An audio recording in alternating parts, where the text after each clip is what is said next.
Daniel Cross wiped the sweat from his forehead as he finished calibrating the MRI machine at Boston Memorial Hospital. At 34, his hand showed the wear of countless double shifts, but his brown eyes still held the warmth that made patients feel safe during their most vulnerable moments.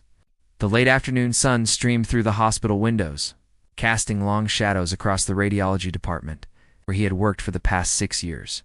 His phone buzzed with a text from Mrs. Chen, his elderly neighbor who watched Sophie. "And Emma after school? Girls are doing homework." Sophie finished her calculus assignment in 20 minutes. Emma composed another piece on the piano.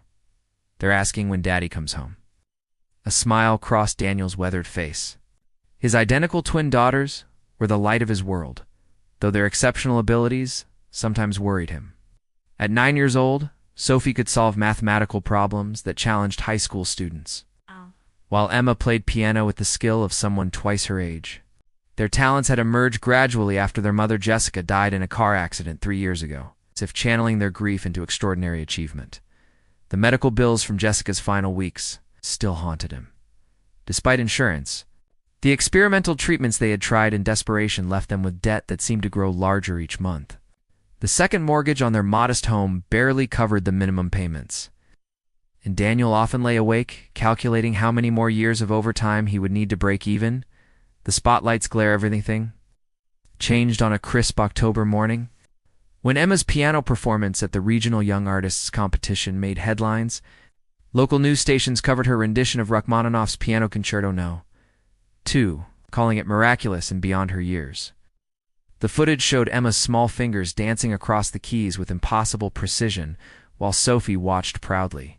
From the audience, that same week, Sophie's mathematics teacher submitted her work to a national academic journal. The 9-year-old had independently developed a formula for predicting prime number patterns that impressed university professors. When MIT's Gifted Youth program invited her for evaluation, the story gained national attention. Twin prodigies overcome tragedy through extraordinary talents, read the headline in the Boston Globe, accompanied by photos of both girls. Daniel had agreed to the interview, hoping it might lead to scholarship opportunities, never imagining the attention would bring dangers he couldn't foresee. Victoria Sterling read that article in her glass-walled office on the 48th floor of Sterling Technologies. At 52, she commanded a tech empire worth billions. But success couldn't fill the void left by her inability to have children. 5 miscarriages and countless failed fertility treatments had left her viewing children not as gifts to cherish, but as achievements to acquire. She studied the photos of Sophie and Emma with the intensity of a collector examining rare artifacts. Their identical features, their obvious intelligence, their tragic backstory that made them vulnerable. Everything about them appealed to her vision of perfect specimens worthy of her resources. "Schedule a meeting with our legal team," she told her assistant without looking away from the newspaper. "I want everything on the Cross family by tomorrow morning." The messenger arrives. Daniel was adjusting for equipment on a busy Thursday when his supervisor approached with an uncomfortable expression. "There's someone here to see you. Says it's urgent and personal." In the small consultation room, James Morrison waited with the polished confidence of expensive legal representation. His charcoal suit probably cost more than Daniel earned in a month, and his briefcase bore the seal of Morrison Black & Associates, one of Boston's most exclusive firms. "Mr. Cross, I represent someone with a life-changing opportunity for your daughters," Morrison began, his voice smooth as silk. "My client has been following Sophie and Emma's remarkable achievements with great interest."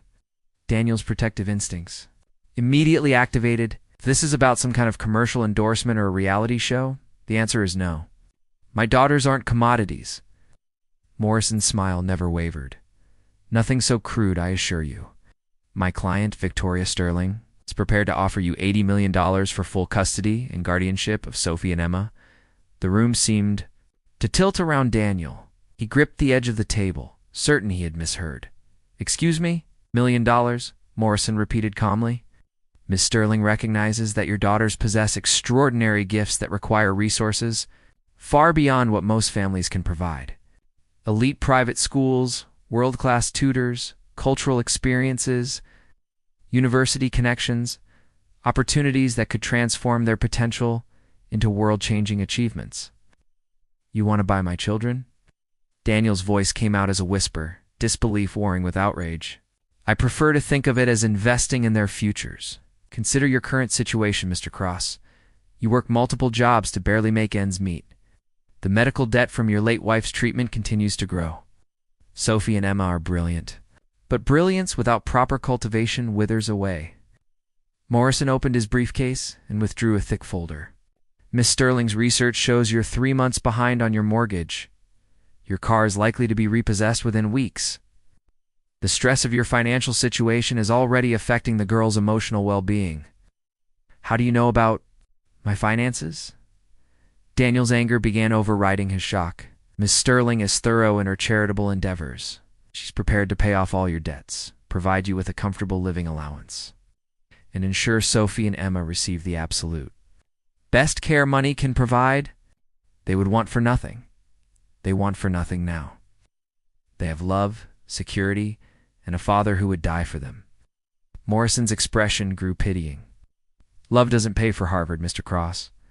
Love doesn't provide international exposure or guarantee their talents reach their full potential.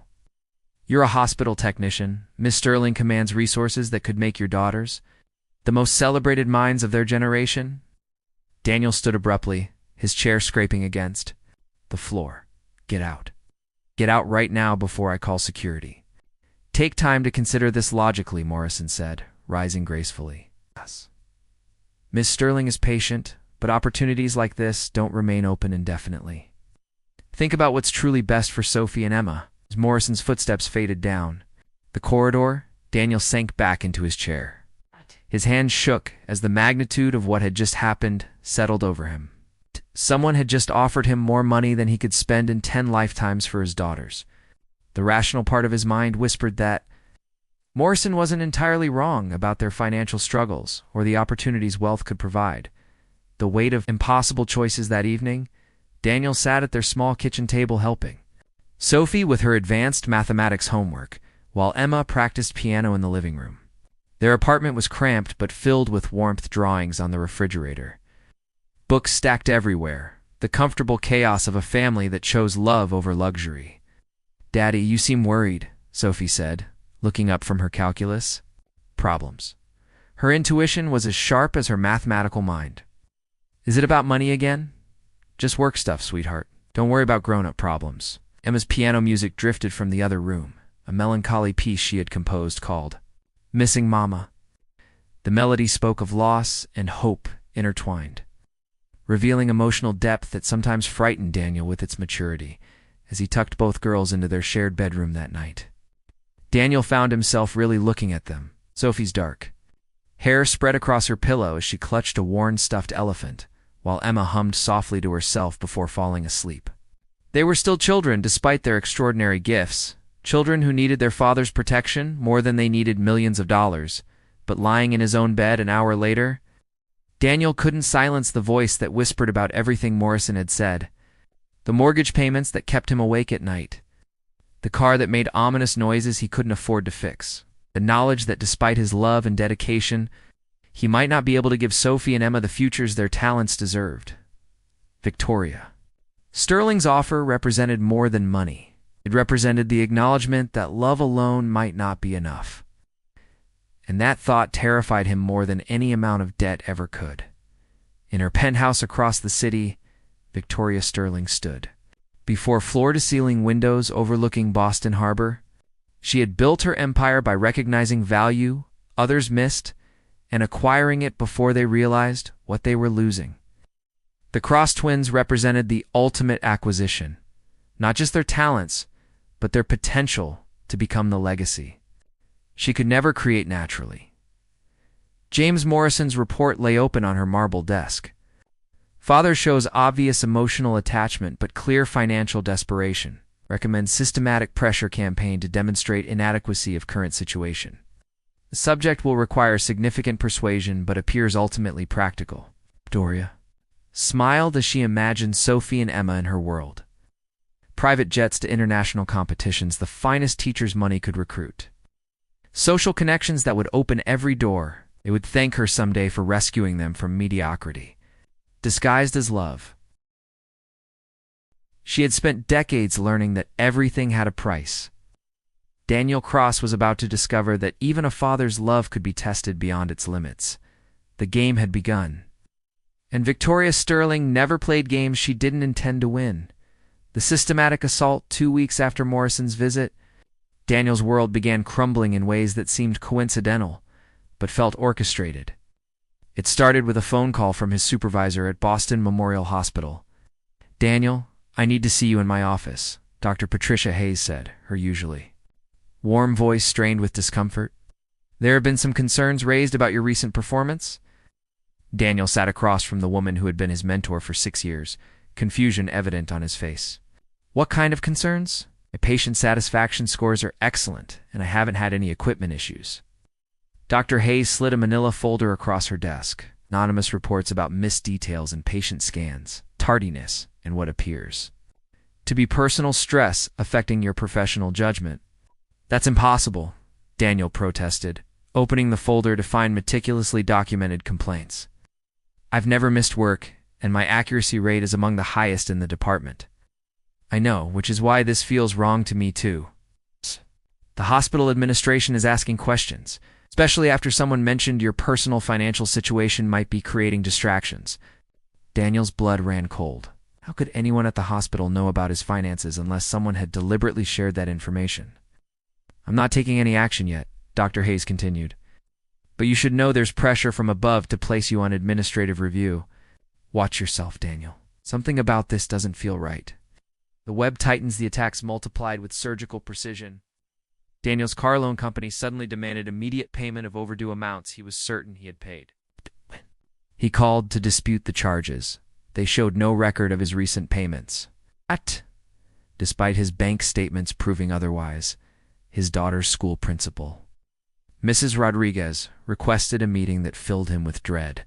"Mr. Cross, we've received some concerning observations about Sophie and Emma's emotional state," she said, consulting notes that hadn't existed during their last conversation. "What kind of observations?" "Reports that they seem anxious, possibly undernourished, and showing signs of stress that might indicate instability at home.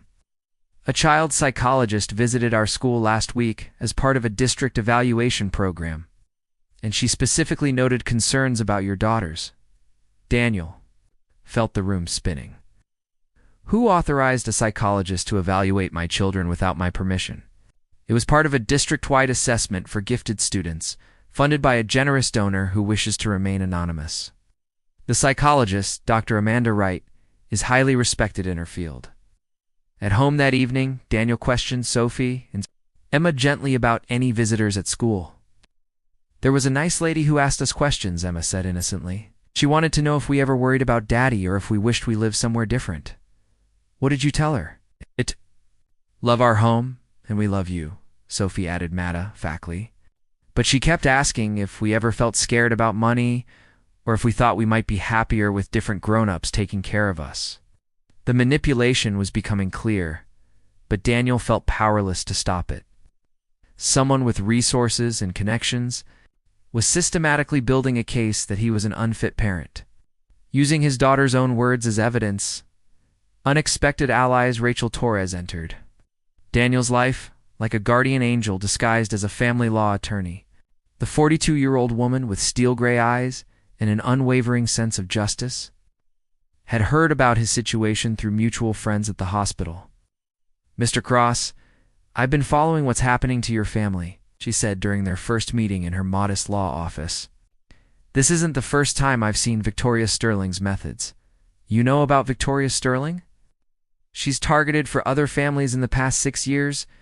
All had exceptionally gifted children, all faced sudden financial pressures, and all were approached with offers they were supposed to be unable to refuse." Rachel spread files across her desk, each representing a family torn apart by Victoria's obsession. The Hendersons in Seattle, the Patels in Portland, the Williams family in Denver, and the Johnsons in Miami. Different methods, same results. What happened to them? 2 families took settlement money and disappeared with gag orders. One father had a complete breakdown and lost custody to relatives. The 4th family fought back and won, but not before losing their home, their savings, and nearly their sanity.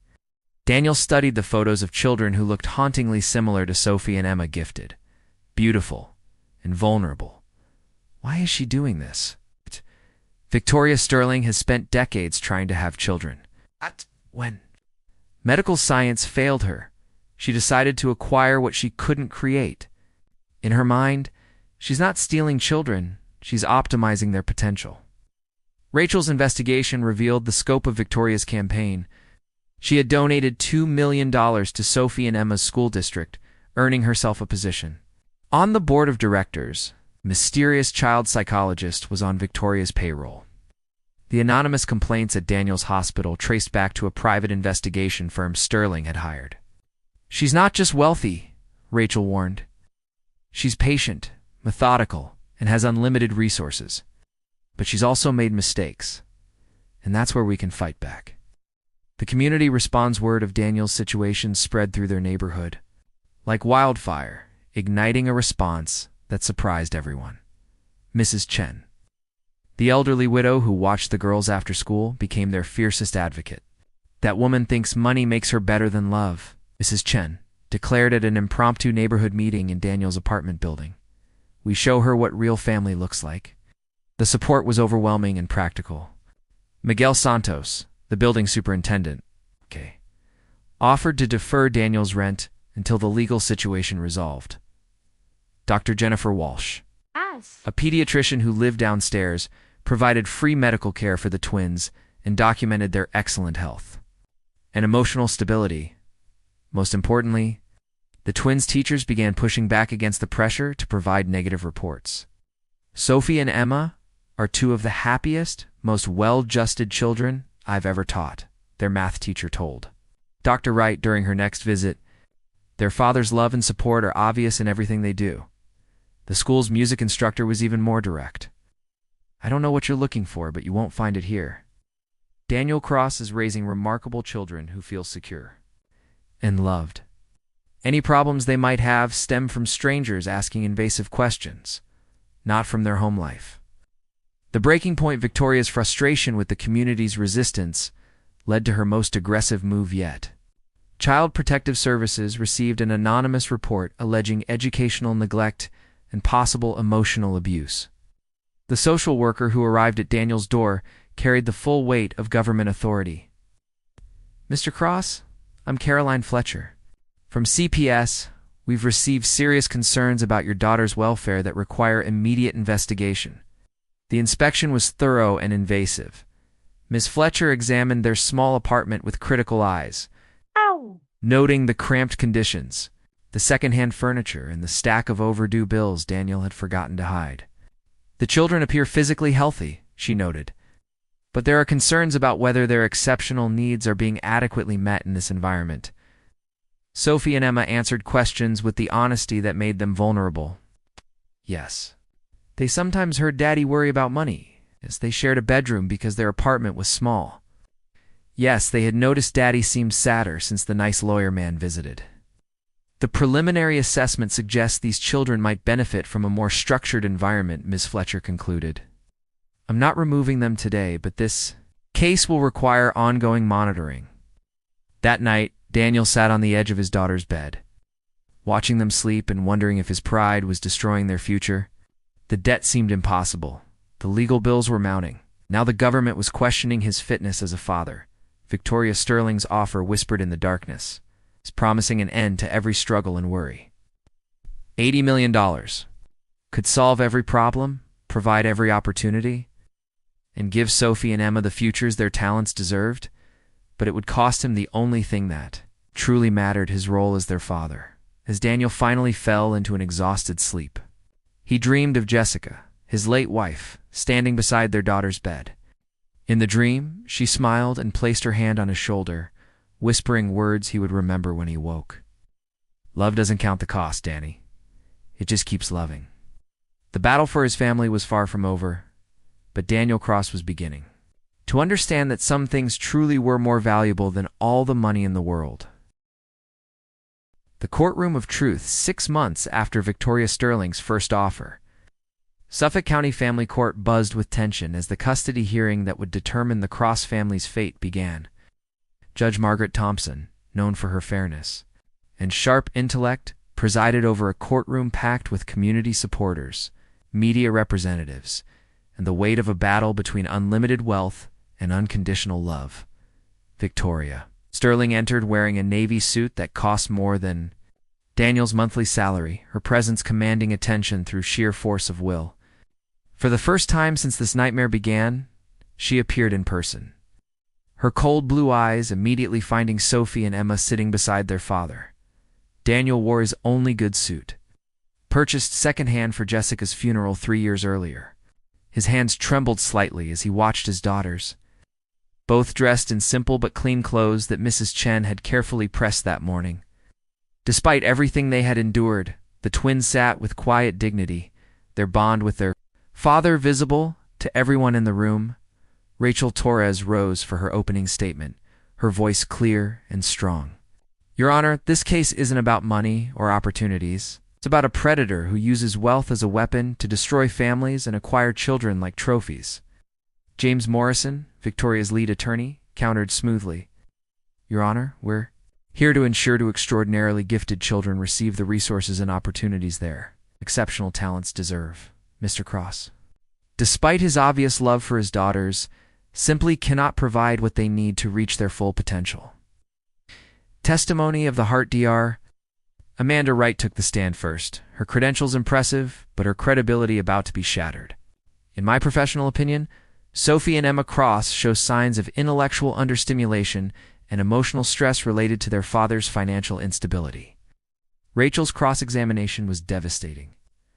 Dr. Wright, how much has Victoria Sterling paid you over the past 6 months? I object to the implication $200,000 according to bank records we've subpoenaed. Is it your professional opinion that this payment had no influence on your assessment? The courtroom murmured as Dr. Wright's objectivity crumbled under scrutiny. Caroline Fletcher from CPS followed, presenting her report with bureaucratic precision. While no evidence of abuse was found, concerns remain about the children's living environment and the father's ability to provide adequate educational resources. But Rachel had done her homework. Ms. Fletcher, did you know that the anonymous report that initiated your investigation came from a phone number registered to Sterling Industries? Did you know that 3 of your supervisors received campaign donations from Victoria Sterling's Political Action Committee?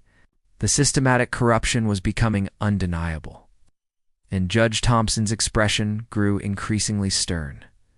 Dr. Jennifer Walsh, the pediatrician from Daniel's building, provided a different perspective entirely. Sophie and Emma Cross are 2 of the healthiest, most emotionally secure children I've ever treated. Their academic achievements stem directly from the love and stability their father provides, not despite their modest circumstances. The twins' teachers testified with passionate conviction. Daniel Kraus attends every school event, helps with homework every night, celebrates his daughter's achievements with pure joy, their principal stated. These children know they are loved unconditionally, which is the foundation of all their success. Children's voices. Moment everyone dreaded and anticipated came when Judge Thompson requested to speak with Sophie and Emma privately. The twins entered the judge's chambers hand in hand, their usual confidence intact despite the adult drama swirling around them. Girls, I want you to know that whatever happens here is about making sure you're safe and happy, Judge Thompson said gently. Can you tell me how you feel about your home with your daddy? Sophie, always the more direct twin, spoke first. We love our daddy more than anything. He works really hard to take care of us, and he makes us feel safe even when things are scary. Emma nodded, adding that lady thinks we're like pretty things she can buy, but we're people with feelings. Daddy loves us for who we are, not because we're smart or can play music. Are you afraid of anything? The judge asked. We're afraid that rich lady will take us away from our daddy just because she has more money, Sophie answered with startling clarity. But money can't buy love, and love is what makes a family. Emma's artistic nature emerged as she spoke. Daddy says Mama is watching over us from heaven. If we went away with that lady, Mama wouldn't be able to find us anymore. Judge Thompson felt her professional composure waver as she absorbed the profound wisdom of two 9-year-old girls who understood the difference between price and value. The truth revealed, Rachel's final witness was Thomas Sterling, Victoria's own brother, whose testimony would prove decisive. The former Sterling Industries executive took the stand with visible reluctance but unwavering determination. "Your Honor, my sister has spent $17 million over the past 6 years pursuing families with gifted children. She's used corporate funds illegally, purchased companies to manipulate employment, and bribed officials for confidential information." He presented financial records, email communications, and recorded conversations that painted a picture of systematic predation. Victoria sees these children as investments in her personal legacy, not as human beings deserving of love and protection. "Why are you testifying against your own sister?" Morrison asked during cross-examination. "Because I've watched her destroy innocent families while our board of directors looked the other way." Cross twins aren't children to Victoria. They're the final pieces in her collection of human achievements. The most damaging evidence came from recordings Thomas had secretly made during family dinners, where Victoria discussed her plans. Her voice filled the courtroom with chilling clarity. "Exceptional children are wasted on mediocre parents. Love is a primitive emotion that clouds judgment. I can provide optimization of their abilities that mere parental affection cannot achieve." Victoria's downfall. Unable to contain herself any longer, Victoria Sterling rose from her seat as her recorded voice continued playing. "Those children are extraordinary. They deserve more than a cramped apartment and secondhand clothes. Love doesn't pay for Harvard or provide international opportunities." "Ms. Sterling, please sit down," Judge Thompson ordered. But Victoria was beyond control. "You don't understand what I can give them. Private tutors, world travel, connections that will shape their futures. Their father is a hospital technician who can barely pay his bills." The bailiff moved to restrain her as Victoria's composure completely shattered. "I've spent my entire adult life trying to have children. When that failed, I dedicated myself to rescuing gifted children from parents too limited to appreciate their potential."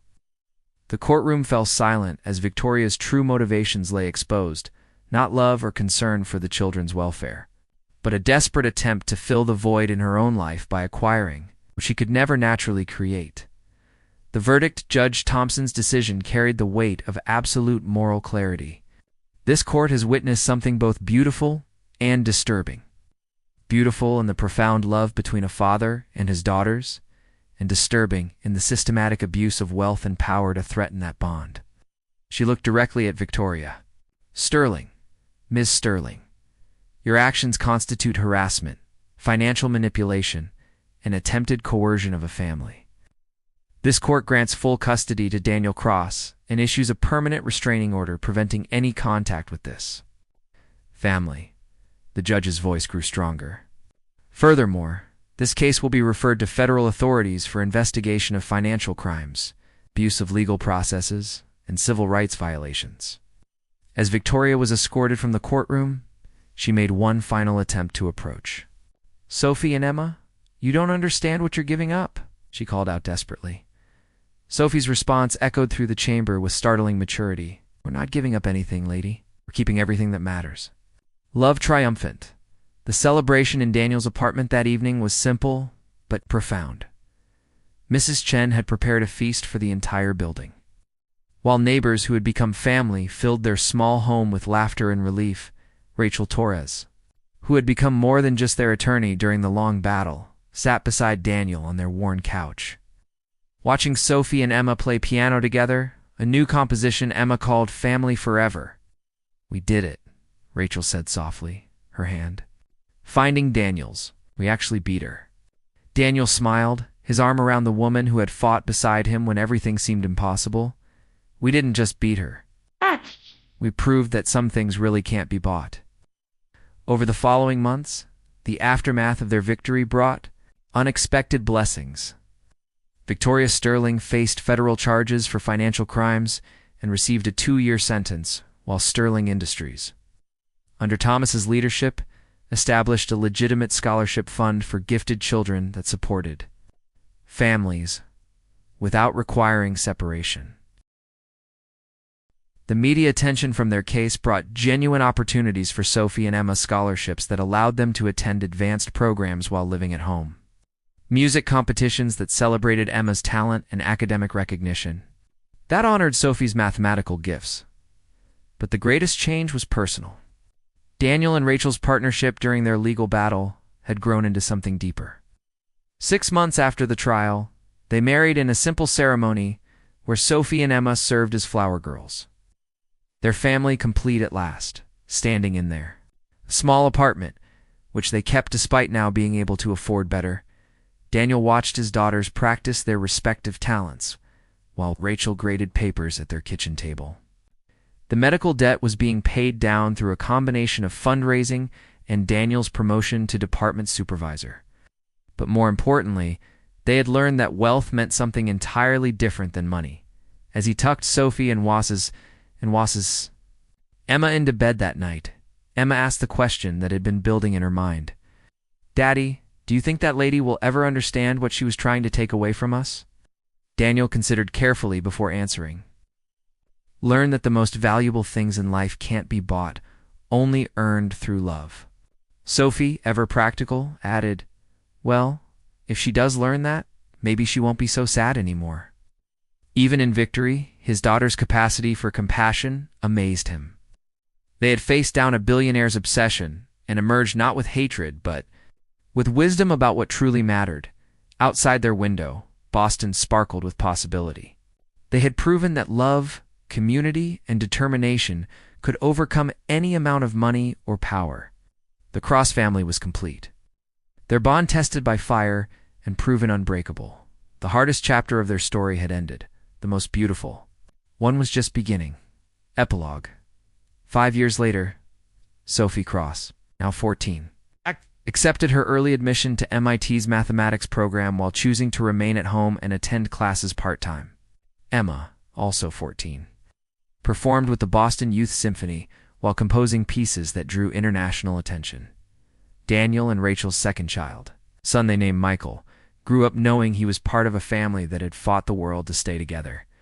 The apartment had been replaced by a modest house, but the kitchen table where homework happened and dreams were shared remained the heart of their home. Victoria Sterling, released after serving her sentence, moved to California, where she underwent intensive therapy and eventually established a legitimate foundation supporting families with gifted children, families that stayed together in the end. The story wasn't about money at all. It was about the truth that love, when tested by the ultimate pressure, becomes not weaker, but diamond strong. The Cross family had learned that some prices are too high to pay, some treasures are too precious to sell. Their love had been worth exactly what Daniel always knew it was worth: everything.